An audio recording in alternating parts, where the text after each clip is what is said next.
Kandhkot municipal committee के sanitary मुलाजमीन ने एहतजाजी मुजाहिरा किया। घंटा घर से प्रेस क्लब तक झाड़ू हाथों में उठाकर रैली निकाली गई। मजीद तफसीलात देखते हैं हुजूर बख्श मंगी की इस रिपोर्ट में। कंदकोट में मानसून की बारिशों की इमरजेंसी नाफिज होने के बावजूद महकमा पब्लिक हेल्थ के अमलदारों की लापरवाही से मेन डिस्पोजल बंद हो गए। म्यूनिसिपल कमेटी के सैनिटरी मुलाजमीन सरापा एहतजाज बन गए। पब्लिक हेल्थ के खिलाफ सैनिटरी मुलाजमीन ने झाड़ू हाथों में उठाकर घंटा घर से प्रेस क्लब तक रैली निकाली।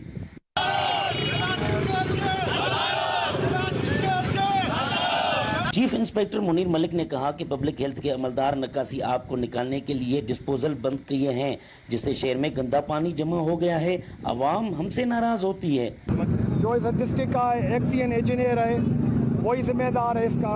यहाँ जो डिस्पोजल है पब्लिक हेल्थ के हवाले हैं वो सही तरीके से उनको नहीं चला रहे। म्यूनिसिपल के अमलदारों ने पब्लिक हेल्थ एक्सीएन को हटाने का मुतालबा किया। दूसरी सूरत में काम छोड़कर एहतजाजी तहरीक चलाने का ऐलान कर दिया।